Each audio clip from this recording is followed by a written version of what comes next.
Kisimpite naye baada ya kuskani QR code hakuelewa simu yake imeenda wapi. Aliangalia huko na huko akamuona mtu, ikabidi amuulize. Dada samani, nimeona wifi hapo nimeskani lakini simu yangu imepotea wapi? Mimi mwenyewe hata sielewi hapo sielewi. Hii ndo maana halisi ya pambana kwa hali yako. Huyu dada japo alimuona aliyeiba simu ila hakutaka kumwambia mwenzie, na wakaambizana kwamba wasiseme chochote mtu akipita, wamwache naye askani ili wakusanyike wawe wengi ndio wajitetee kwa pamoja, maana umoja ni nguvu. Jamani, nimeiba simu yangu. Baada ya masaa matatu nilikuwa nimeshakusanya simu nyingi sana.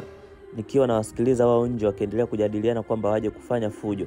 Ikabidi nimpigie rafiki yangu ili aje kunitetea. Wao nje waliamini kabisa kwa sababu nipo peke yangu wataniweza.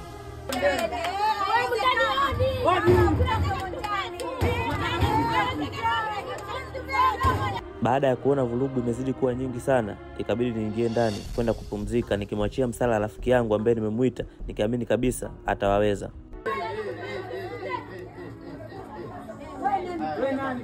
Mimi nilisilikishi katika eneo hili. Nimepigiwa na mwenye nyumba amesema amekuja kumfanyia vurugu.